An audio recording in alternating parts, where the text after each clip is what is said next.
A Grécia Antiga foi o berço da civilização ocidental, a base de nossa filosofia, das nossas ideias, como estruturamos nosso Estado, como pensamos e interpretamos o mundo, como nos relacionamos com as outras pessoas, e para entender nosso pensamento hoje, devemos fazer uma viagem de volta no tempo, de volta para a Grécia.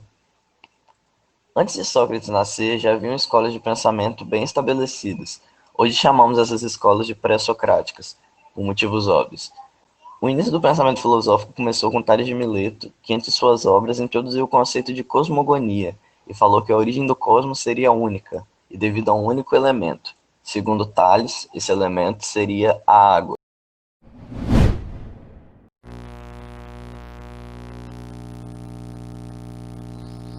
As 10 de Tales, apesar de darem a base da filosofia e principalmente do pensamento jônico, foram debatidas e criticadas fortemente por contemporâneos e filósofos posteriores, como Empedocles, que sugere a origem do cosmos como tendo não uma única origem e essência no elemento da água, mas sim tendo sua essência em 4 diferentes elementos: a água, o ar, o fogo e a terra. A escola de pensamento fundada por Empedocles influenciou a ciência e o pensamento por muitos anos, criando outros filósofos que fizeram suas próprias contribuições, como Anaxágoras, Leucípito e seu discípulo Demócrito. Sendo a teoria de Empedocles dos 4 elementos sendo a mais aceita até mais ou menos o século XVIII, e a teoria dos átomos de Leucípito e Demócrito sendo muito importante para a ciência atual. Leucipo, com sua teoria dos 4 elementos, sugeria que eles se ligavam e desligavam pela força do amor e do ódio, formando as coisas do plano material. Anaxágoras fundamentava que existiam sementes, partículas minúsculas que faziam a mistura da maioria das coisas, e que o nous, a mente que está acima da matéria, ordenava todas as partes da matéria. Leucipo e Demócrito faziam muitas reflexões para entender a matéria e acabaram por adotar um modelo baseado na areia das praias da região.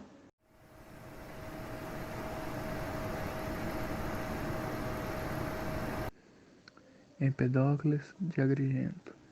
Nascido em Agrigento, na região de Sicília, do ano de 495 a.C., sempre defendeu os pobres junto com seu pai e lutou contra as oligarquias. Pouco é, pouco é conhecido de verdade sobre sua vida, mas é certo que o homem é considerado um mágico pelos seus contemporâneos, pelos seus belos discursos e conhecimento da natureza, além da sua fama como conhecedor do oculto e das forças sobrenaturais. Sua morte, como documentada por Aristóteles, foi em 430 a.C., mas há fontes mais dogmáticas sobre sua morte, contando mitos e histórias sobre a morte fantástica de um homem. Seus textos foram muito perdidos, mas um de seus escritos, feitos em verso, foi preservado.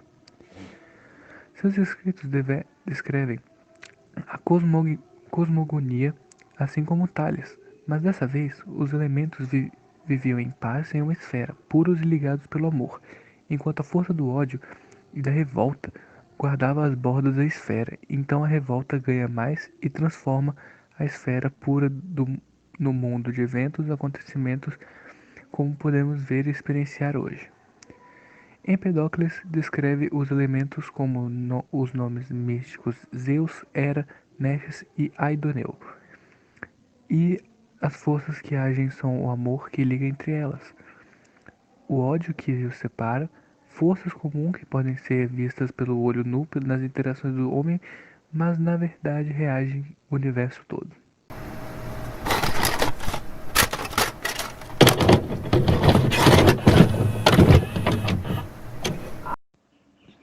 Nascido em Clazomenos, na região da Jônia, atual Turquia em 510 a.C., Anaxágoras se mudou da região que na época era controlada pelo Império Persa e foi morar em Atenas.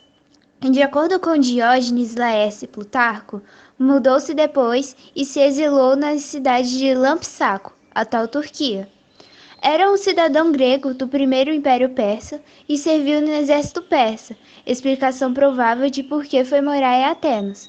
Trouxe muito do seu conhecimento sobre a natureza, principalmente sobre coisas da natureza como meteoritos e os corpos celestes. Tinha até teorias dizendo que o Sol era um corpo maior que o Peloponeso, e iluminava a Lua, que era uma pequena terra, com pessoas que habitavam em seus montes e suas crateras.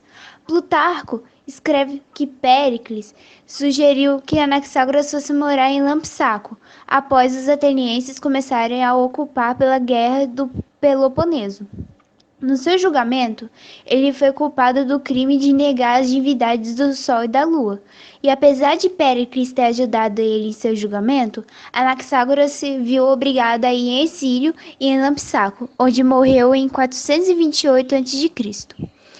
De acordo com Anaxágoras, tudo já existia de um jeito desde o início, mas como pequenos fragmentos infinitamente menores, inacabáveis em número misturados homogeneamente ou não sobre todo o universo.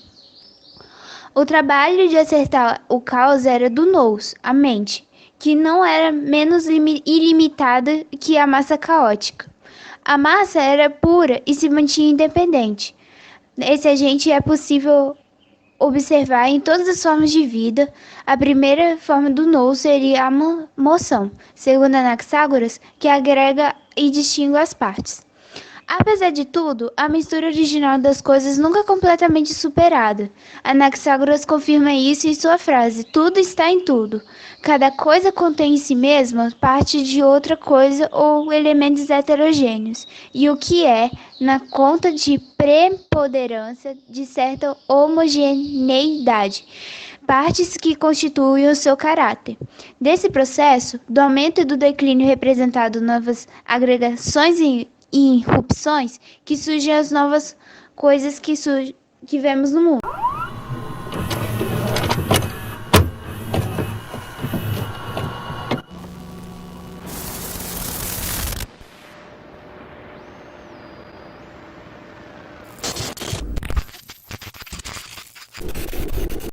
O nosso próximo tópico, e nosso próximo slide também, fala sobre Leucipo e Demócrito. Leucipo é um filósofo em que é pouco conhecido sobre sua vida real. Nascido no início do século V a.C. em Mileto, mas depois se muda para Abdera e morrendo também no século V a.C. Segundo a tradição, foi contemporâneo de Anaxágoras e de Sócrates. Foi mestre de Demócrito de Abdera e Leucipo, segundo Aristóteles, é o verdadeiro pai do atomismo. Demócrito de Abdera nasceu em 460 a.C., em Abdera ou Mileto.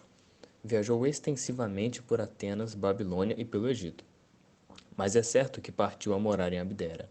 Foi discípulo e sucessor da teoria atomista de Leucipo, a qual discorreu extensivamente em conjunto das suas obras soviéticas. As suas teorias e ideias foram ignoradas em Atenas pela maior parte da sua vida. Diz-se que Platão odiava-o tanto que queria todos os seus livros queimados. Mas Aristóteles conhecia bastante sobre a obra de Demócrito, chegando a escrever sobre ele múltiplas vezes. Protágoras foi seu discípulo direto e, posteriormente, seu discípulo principal foi Epicuro, fundador da escola de pensamento epicurista.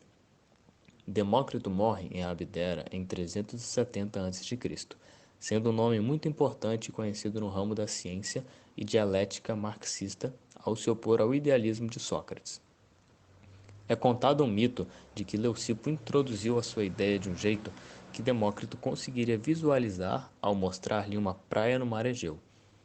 Apontava para a areia e falava que ela era composta por pequenos pontos de areia, mas, vista de cima, parecia lisa, assim como a matéria em si seria feita de pequenos pontos que sua proximidade faria parecer lisos, sólidos.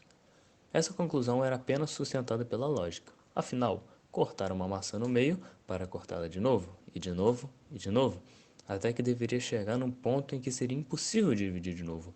Esse ponto seria o átomo. Mas claro que para os átomos se juntarem, eles tinham que ser similares para formarem algo. Eles eram indestrutíveis e não foram criados, existindo sempre no universo. Podemos conferir também aqui no nosso slide, e apresenta algumas palavras-chave importantes para a gente absorver sobre esse texto que eu previamente havia lido. Como o átomo, que a palavra que deriva ele seria não divisível e seria a base da matéria. E também sobre a ideia começada por Leucipo e desenvolvida por seu discípulo, Demócrito, o filósofo sorridente como pintado em séculos posteriores. E também uma frase de Leucipo que representa aquela parte do texto sobre a praia, como a areia do mar Egeu, fazendo uma análise sobre a metáfora que ele tinha feito posteriormente. Cada pode ser dividida até não poder mais, chegando assim na menor parte da matéria, a parte indivisível.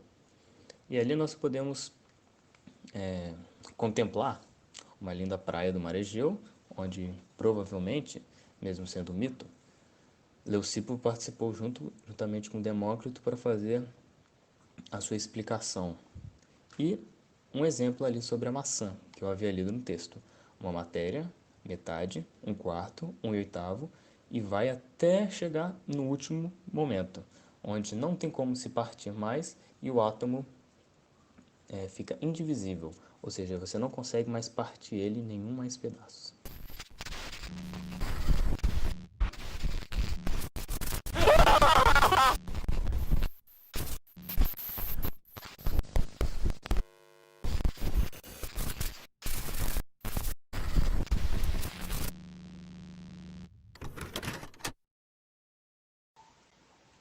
A escola de pensamento eclética foi fundada por Arquígenes, nascido na Apameia, na Síria. Foi uma escola de medicina, conhecida como eclética por escolher as opiniões mais prováveis de certos filósofos. Algumas opiniões foram preservadas por Galeno, Oribásio e Aécio Amideno, mas as doutrinas que adotavam permanecem desconhecidas.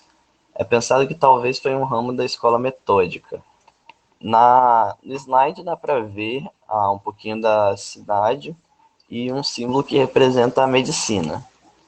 E é isso, trabalho. Muito obrigado.